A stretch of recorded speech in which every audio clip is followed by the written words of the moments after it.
I was scrolling on TikTok the other day, and this is a video that popped up for me. It's not gonna be popular to say this. You're not gonna cry in front of your kids. They cry to you. Is it fair? No. Is life fair? No. Personally for me, I wanna take that responsibility of being the one that's stronger than all of them, and I'm okay with that. I wanna feel like I was a hero to them in every way, and I don't think a man that cries in front of his family is not the hero, but ideally, I'm not gonna be doing that. So in today's video, we're going to be breaking down this myth that men shouldn't cry at all, let alone cry in front of their kids. So stick around so that we can go through why this myth is so prevalent, the grains of truth in it, the downsides of this belief, and what I believe is an alternative and more healthy way to look at men crying. So you could probably word it in a bunch of ways, but the myth is that if you're a man, you shouldn't cry, and specifically for this video, you shouldn't cry in front of your kids. That if you do cry, you're showing some weakness, and you're making those around you fearful since you're not protected, and that they'll also respect you less and look at you differently. For some people, this myth is literally that if you cry, you're objectively a weak person, whereas for other people, the myth is that you shouldn't cry because others will absolutely look at you in a negative way. Before we get into the grains of truth, let's talk about why this view is so prevalent. And I came up with about 3 main factors. First, many of us were raised by a dad that didn't really express more vulnerable emotions. So when he was vulnerable, it caught us off guard. It was scary, or we didn't know what to do. We might not have looked at him negatively in terms of thinking to ourselves that he was weak, but it was scary to us. We didn't know how to process it, and sure as hell couldn't talk to him about it. So we naturally start to associate crying with our fear, thus having an aversion to men crying. Second, it's easier to think in black or white ways. It makes it very simple. Either you never cry and are a pillar for your family, or you do cry and everyone around you is now scared and unprotected. Now, of course, this is not true, but humans are tended towards thinking in black and white. It can take a lot of mental and emotional energy to see any gray. And then finally, third, our society has both overt and covert negative messages around men being vulnerable. There are countless examples, but an overt message is this video. He's literally saying you shouldn't cry in front of your kids. A covert message could be how a TV show portrays a more vulnerable male character. They'll get walked all over, not be respected, etc., etc. Both of these types of messaging convey the same message, that if you're a man, you shouldn't be vulnerable, that the only emotions you should express are anger and possibly happiness. Now you might be asking yourself, how could there be grains of truth to this? But bear with me, as with most myths, there will be some sort of lesson to learn from it, even if the main message isn't helpful. The first grain of truth is that if we take it to the extreme, it makes sense. If a child has a parent, mom or dad, that is consistently emotionally unregulated and even leans on their kids to regulate them, this can certainly instill anxiety in that child and create other unhealthy dynamics. I think most parents would agree that you don't want to put your child in the position of taking care of you or parentifying them, which is much different from simply sharing your emotions with your child. The second grain of truth is that unfortunately, yes, there are plenty of women, and of course not all, but there are many who also believe this myth and don't want their husbands to show vulnerability. So the grain of truth is that in some situations, he will be looked at negatively, even if he's expressing himself in a completely healthy and productive manner. And third, you might have had your own experiences of your dad crying and that being a very scary moment for you. So of course your takeaway will be that crying in front of your kids is wrong. It happened to me, so it must be the same for my kids. But was it the crying that impacted you, or the lack of transparency or processing through what you're feeling? My guess is for many of you that have had an experience like that, your dad didn't then talk to you about it, about him crying, his emotions, or what effect that it had on you, which is incredibly important, as we'll get to. So there are some grains of truth, but what are the downsides of having this belief? So first, for our own sake, we feel the need to suppress these feelings, which doesn't allow us to actually work through them or lean on others to be able to cope through it. We're left alone to suffer, not knowing how to move through them or get help from others.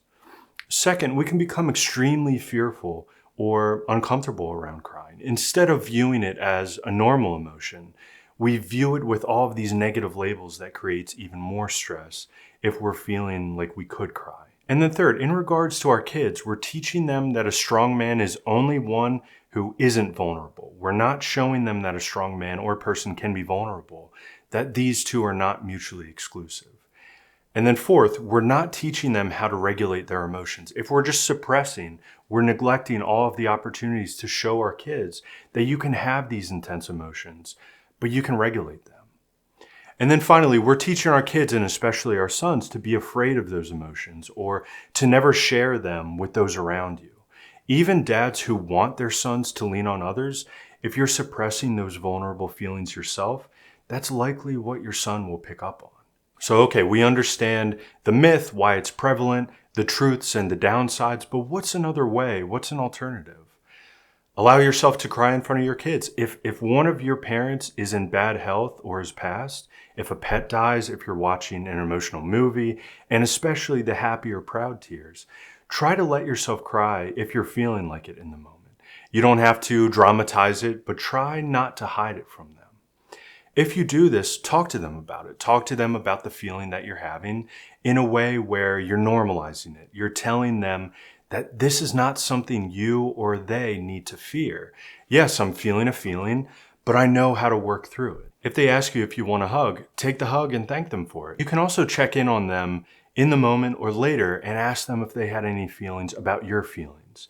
This is much easier said than done, but I encourage you to try doing so if you're willing. I'd also say to be patient with yourself in that it will feel completely unnatural at first. But over time, if you continue being a great role model for your child, not only will you feel more natural and comfortable with it, but you'll be teaching them invaluable lessons about emotions that we all feel.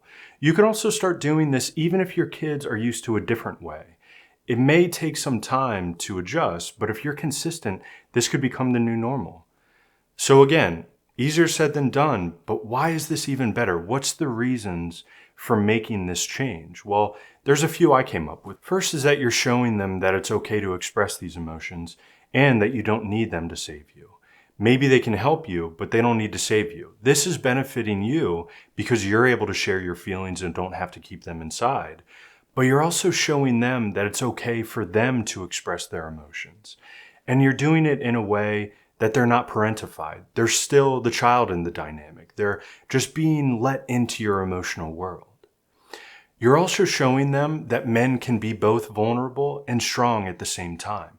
This is incredibly important because they can then view themselves as a strong man even if they experience difficult emotions. In the same vein, it's helping so that in the future they don't perpetuate these unhealthy ways of dealing with emotions.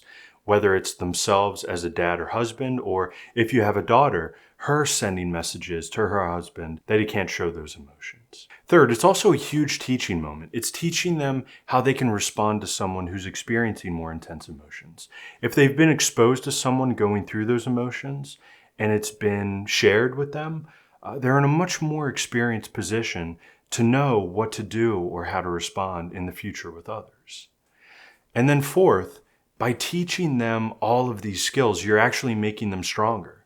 By suppressing the feelings that you have and hiding them from your kids, in the long run, you're creating more difficulty. You're instilling fear within them instead of making them strong. It's actually making them weaker in the face of emotion. But if they feel confident enough to be vulnerable, to face their own emotions and take the risk of sharing that with others, that's true strength. And lastly, you're connecting on a deeper level with your kids. This can be so positive for the relationship that you have with each other if you're able to talk about these themes or emotions. So to wrap up, if you're someone who has bought into this myth, that's okay. I don't judge you for it because it's an idea that's instilled within us from a very young age, but you can do something about it. Not only can you feel more comfortable and able in emotional situations, you can teach that to your kids as well. If you need help with it, I'd really encourage you to see a therapist or at least find some avenue that helps you work through this. That could be a self-help book, having a family member or friend you would feel comfortable going to talk to about these things and work on them. You can also let me know down in the comments if you found anything in particular that's helped you make this shift.